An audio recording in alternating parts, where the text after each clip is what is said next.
The 2021 Bentley Bentayga. This has been updated and refreshed. However, this is the first time I'm laying my hands on it, so we're going to spend a great deal of time covering what makes this unique, special, and boutique from an engineering perspective and build quality.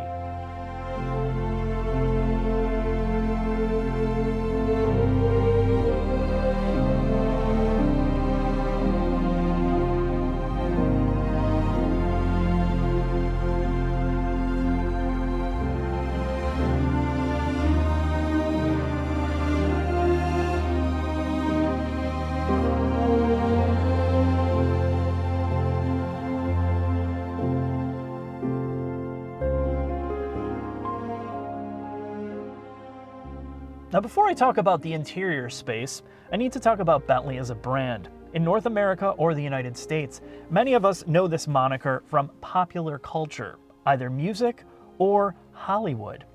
So the perceptions here might be different than that of the English. So they take a lot of pride and they see it much differently than we do here. So my job is to explain some of that. It's also to explain why you would choose this. It's beyond just normal luxury products. Like, for me, I would choose a Muley shaver kit. It is custom made, it is crafted, it is expensive. Sure, I can go to Target and get the same thing, but you lose some of the finer details on products, and if you have that mindset and the money, that is what you're gonna get when you get into a vehicle like the Bentley Bentayga. So let's look at all of this. Now, having a look at this space, the way that this vehicle has been optioned out for members of the media or press, you might question, well, this is stuff that we've seen before. Contrasting stitching, this red and black accent that we see on some of the Japanese cars. But when you really build this for yourself and you go to the configurator and you work with a local dealership, it is incredible what you can do here. And I'm not kidding you. This is why you're spending so much money on a bespoke or boutique product. Let's talk about leather. In the northern region of England, there are a fair amount of cows roaming about. They are not subject to aggressive animals like angry geese or barbed wire that can mar them, scratch them, or damage their precious hides. Bentley's upholstery division comes out and handpicks the finest hides, which is then transported to one of their facilities to do different types of dyeing and tanning and all the things that you do with leather. And back in the factory, there is a select group of craftsmen. They go over each piece with a fine-tooth comb, and when I say this, it is no joke. They take this very seriously. And when you look at the interior, the leather quality is unmatched in pretty much anything else on the planet. They wanted the leather to have the same feeling as some of the finest furniture you can buy. So when they're laying out the leather, they are circling spots to avoid, and then they have laser cutters that can perfectly map out everything they need without creating excess waste. And then it goes into the assembly process of stretching the leather, the stitching. This is one of the most time-consuming processes of this car itself. After you get over the leathers, you have to look at the trim pieces, and unfortunately this is all piano black, something that you see being overused in cars that are $15,000 all the way obviously up into the $200,000 range. And it really does a disservice in terms of what you can really do. The veneer division, they take unique pieces of wood veneers, thin layers, and they line them up, get all the pieces assembled and ready to go before they lacquer and lay them out. So each piece is individualized for the interior space of the car that you spec out and they build. So you can go crazy with this, and I'm not kidding. When you look at the configurator, the little things that you can change or switch, it can look like an absolute museum piece in here, from the clock face. And again, everything is an optional extra. You can send the price tag to the moon with the way that you spec this out. Now, there are certain things in here that are carried over from the parent company. Some of the switch gear is a carryover from the Audi products. There's differences here in things like the vent controls, The little knobs, the chrome pieces feel very high quality. This almost ball-bearing vent design. And then the control structure below is unique to Bentley. But the main thing is, again, attention to detail, and that is what makes this a marvelous space. The backseat room and headroom is tremendous. This enormous panoramic roof lights up my bald spot, but it also opens up the cabin. You have individual heating and air conditioning, and much like the front, the vent work feels amazing. Again, more like ball bearings. In this car, we have the base audio setup. There is one additional premium audio setup manufactured by NAIM, N-A-I-M. But our audio engineer got his hands on this, and as it turns out, it's pretty unoffensive, but it doesn't match up to the price category of this car. When you look at the frequency response, there is a suck out or a dip in frequency response around 100 hertz. While it's not offensive or grating, it definitely doesn't match up with the price point. So you 100% want to upgrade if you listen to any music at all. So Mark, this is the 2021 Bentley Bentayga, and for this model year, it was refreshed. However, what I'm really going to walk you through is what makes this vehicle unique compared to all the other Audi Volkswagen Group products based on the MLB Evo platform, which includes things like the RS Q8, Cayenne, and Urus. You're going to have to tell me one thing, and you're going to have to tell the viewers this. I'm looking at this right now, and compared to like the RS6 we just looked at and the SQ8, I'm seeing a lot of commonality here, even some of the same components. So for $200,000 or thereabout, I hope that they've made some major adjustments to this car to make it special. So when MLB Evo was actually being developed, they developed it with the Bentayga in mind. In fact, it had to meet all of Bentley's design requirements. It is one of the original vehicles on the MLB Evo platform. In fact, it's the first vehicle from MLB with the 48-volt active sway bar system, which this car does not have equipped. Okay. The other thing to bring up is the fact that 80% of the components on the Bentayga, both interior, exterior, and some of the specific tuning to suspension, bushings, all that other stuff, is unique to the Bentley. Not to mention the fact that this car is hand-built largely, specifically in the interior and the way the paint process is done with a hand buffing or hand polishing finish, and the craftsman approach that you talked about in the interior segment to the way the leather work, the woodworking is done, and all of the fit and finish details. An example of that is the woodworking and veneer process. There's an apprenticeship at Bentley that takes 3 years to accomplish for you to be allowed to work on even touch the veneers. Yeah, they throw you out otherwise. So there's more of a human-centric approach to the manufacturing process over robotics and automation. Robotics and automation are still there because there's no way that you can do certain parts of this car or any car these days. You can't build it completely by hand, but they try to do as much hand touching as possible to bring that mentality into the build of the car. The question for someone who's buying this is, where is my $60,000 going over something like a Cayenne Turbo? No one looking at a Q7 is cross-shopping a Bentayga, but this is trying to get you out of something like a Porsche product. And the approach to that, again, is that attention to detail, whether it be the way the interior is done, how you want everything to be custom spec, much like the Aston Martin that we did earlier. They have the Mulliner branch, which is their Coachworks division, much like how Aston Martin has the Q branch. With the platform itself, it took a much different approach than something like the Cayenne or Urus did. This is supposed to be a limousine. In the words of Zapp Brannigan, it's built like a bistro. They make a lot of references to like furniture. The headlight design also mimics what?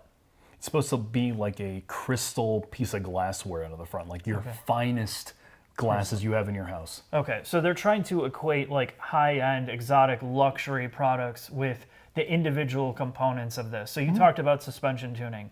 So again, it's bushing choice, isolator choice, where they remove certain frequencies or vibration, where they put those components like isolators or the thickness of these panels. And if you look near the drive shaft here, the amount of insulation that's back here is thicker than pretty much anything I've ever felt. And you know, when NVH is the priority in this car. It has to be quiet. And when it comes to the body controls, well, they're prioritizing comfort over handling. They do throw in some all-wheel drive gimmicks here and there, but the reality is this is a road car for you to carry your family in complete comfort. The platform itself, though, it's still a 5-link or a multi-link suspension front and rear. And then you still have the ZF gearbox. It's a 60-40 split. It's got a Torsen in the middle and an open diff in the rear with electronic locking functionality to it. It does not have the Audi Sport differential with a torque vectoring in the rear. This does torque vectoring by brake. So it's very similar to what you'd find a lot of the other luxury products found in this architecture, but it's unique to this car. And they've also been able to take the electronic tuning to a different level. We talked about the ECP, which is used in the Audi universe. It's the same thing here, but that allows them the flexibility to fine-tune and control every single one of these subsystems on this as well, from the air ride, the damper control, to electronic sway bar if you had that, and little things like transmission programming. All of that is unique here that is not shared with any of the other MLB Evo cars from Porsche, Audi, VW Group. And there are also changes done to the engine itself. So in the US, we have 2 options. We have the 4-liter twin-turbo V8, which, along with the transmission tuning mated to that, is uniquely done compared to the other Audi products like the RS6 and all the other fun stuff. But there's also a W12 option, which are built in-house in the Bentley factory. And I want to just, before we get into the drive, Jack, I think there's a separation here. You have the ultra high end of this, where you start to get active roll stabilization, you do get rear wheel steering, I'm assuming, and you get the W12 engine, which is really the masterpiece of, if you are buying this Bentley and you have that income from it and you want the pinnacle of all of that, you build this bespoke, the interior, you do all of the customization. Yeah, you don't order this off the showroom floor. Right. You specify what you want. Yeah, and I feel like we're not getting the full picture of this. This, to me, looking at this car, it's a great entry into what this car is capable of. But I don't know. Is there anything else? Not really, Mark. I think it's time for us to get this on the road. All right, Jack.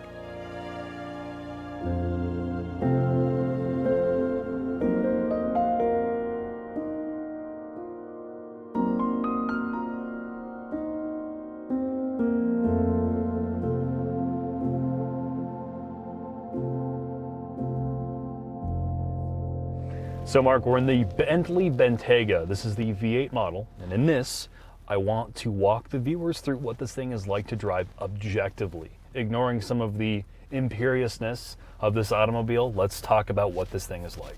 Oh, comfort mode only, bro. All right.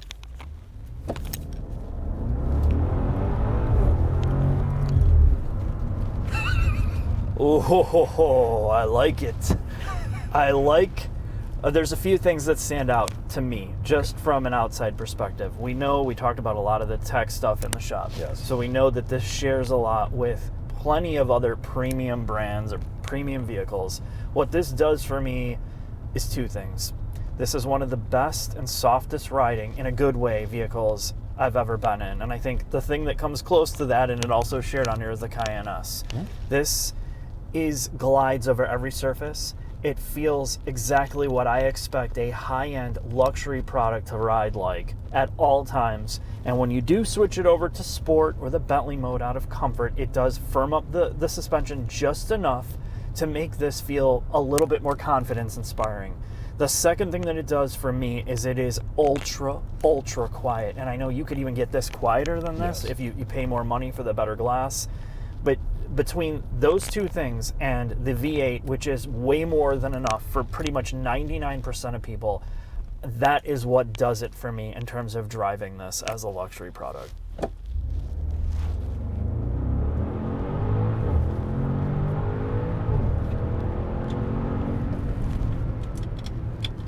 You wouldn't think, I mean, this thing is enormous, and this is not trying to be a sporty or a sports SUV or whatever. So this is supposed to be a limousine. And in the old Jaguar adage, it has to accomplish three things: grace, comfort, pace, acceleration, and space. And that's what they set out to accomplish with this vehicle. And they've done it, right? This is very, very quick. It is 60 in the low 4s. It produces high 500 horsepower. I think it's like 570, 560 range. In typical twin turbo Volkswagen Audi Group 4-liter V8, it's very, very competent. It has a nice warm resonance. So what else do we need to talk about from a drive? What would somebody that's looking for a luxury SUV want out of this? You have adaptive suspension. Air ride, yes. The air ride, so it can raise itself up to go off-road, which is something that is silly to me for something like this. But 21-inch wheels. And 21-inch wheels. I mean, there's a lot of contradictory things here, but it's luxury first. Insane ride, quietness, refinement, like you said, that right at the start of this, it's for somebody that wants to feel special and important.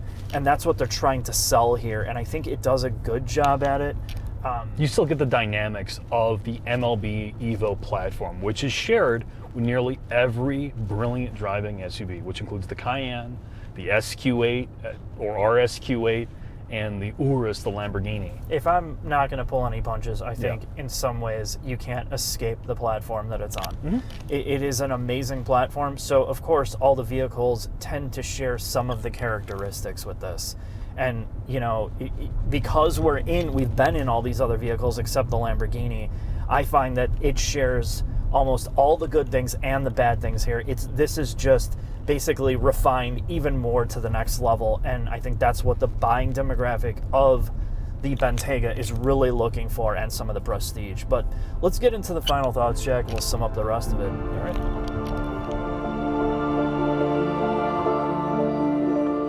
The Bentley Bentayga. Now, if you're a member of the very exclusive clientele base who can afford something like this, and you value the more handcrafted or Coachworks approach to its exterior and interior manufacturing process, you will probably be blown away by what the Bentayga has to offer. If you're looking for a more exclusive, hand-tailored, bespoke buying experience where you can select the crazy list of exterior colors, interior leather options, and wood veneers, and you're looking for the most quiet, luxurious SUV, and you do not care what it costs and you're willing to pay for it, the Bentayga is extraordinarily impressive. I will say this, however, the tester we had in this video did not do this vehicle justice. It lacked most of what I'm talking about. It did not have the name audio system, the lamb's wool carpets, and any of the crazy wood veneers that Bentley puts so much of their resources into manufacturing and really putting in these vehicles. So that's something to keep in mind when you're watching this video or reflecting on it. So here are the pros and the cons quickly. It's very quiet. It's one of the most comfortable SUVs I've ever been in, and it's very, very quick. It also has a surprising amount of road presence for an SUV. I've not been in an SUV that gets this much attention, both positive and negative.